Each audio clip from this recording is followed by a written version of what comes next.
Setiap kali Anda mengisi bensin, Anda tidak hanya membayar untuk bahan bakar. Anda sedang mensubsidi salah satu kebocoran finansial terbesar dalam sejarah korporasi Indonesia. Layar meteran di stasiun pengisian itu terus berputar dengan sangat cepat.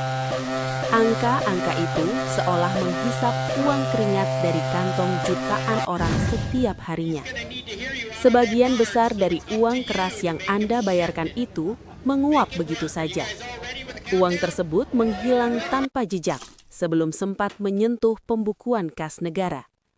Kita sedang membicarakan sebuah lubang hitam raksasa. Lubang ini menelan triliunan rupiah setiap tahun secara sangat presisi. Anda memeras keringat untuk membayar harga energi yang terus mencekik.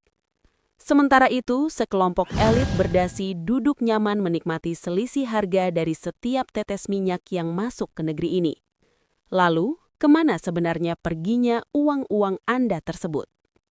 Untuk memahami bagaimana uang sebanyak itu bisa lenyap, kita harus melihat seberapa besar monster finansial ini. Perusahaan energi pelat merah ini bukanlah sekadar entitas bisnis biasa. Ini adalah sebuah penguasa absolut yang memonopoli urat nadi ekonomi seluruh negeri.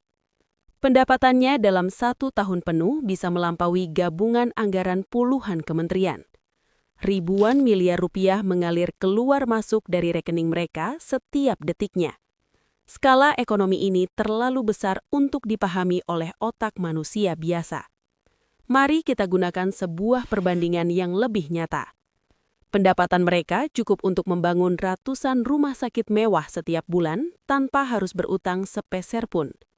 Namun, ketika lembaga audit tertinggi negara membuka buku besar mereka, pemandangannya sangat mengerikan. Laporan resmi dari Badan Pemeriksa Keuangan mencatat deretan angka defisit yang tidak masuk akal. Ada ratusan triliun rupiah yang menguap menjadi beban operasional yang dipertanyakan. Sinisnya, uang itu tidak terbakar secara fisik di kilang minyak.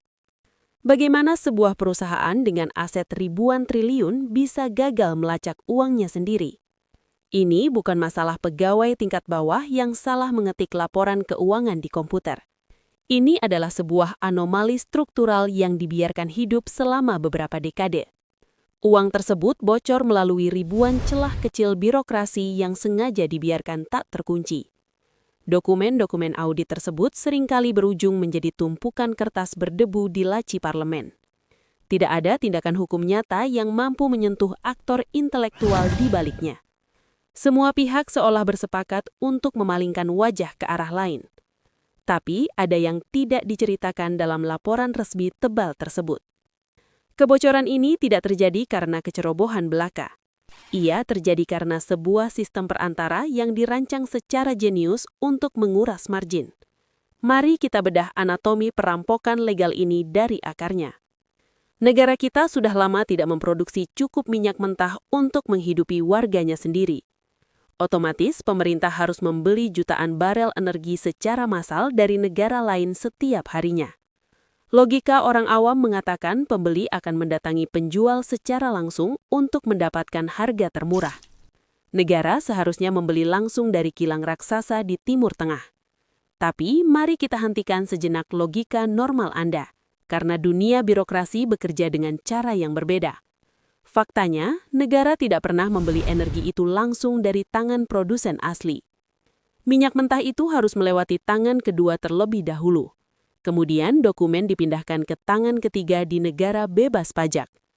Minyak itu akhirnya dibeli melalui perantara keempat sebelum masuk ke pelabuhan kita. Bayangkan praktik kotor calo tiket konser yang memborong kursi untuk dijual kembali dengan harga mencekik. Namun kali ini tiket itu diganti dengan komoditas yang menentukan hidup matinya sebuah negara. Setiap perantara gelap ini mengambil potongan kecil yang nyaris tidak terlihat oleh publik. Mereka memungut sekian sen dolar dari setiap barel minyak yang lewat. Potongan kecil itu tampak sepele di atas kontrak-kontrak. Namun, jika dikalikan dengan jutaan barel setiap hari, ia berubah menjadi gunung kekayaan pribadi yang tidak terbayangkan. Uang komisi ini mengalir deras ke rekening rahasia di luar negeri. Sistem rantai pasokan ini dirancang layaknya labirin cermin yang gelap.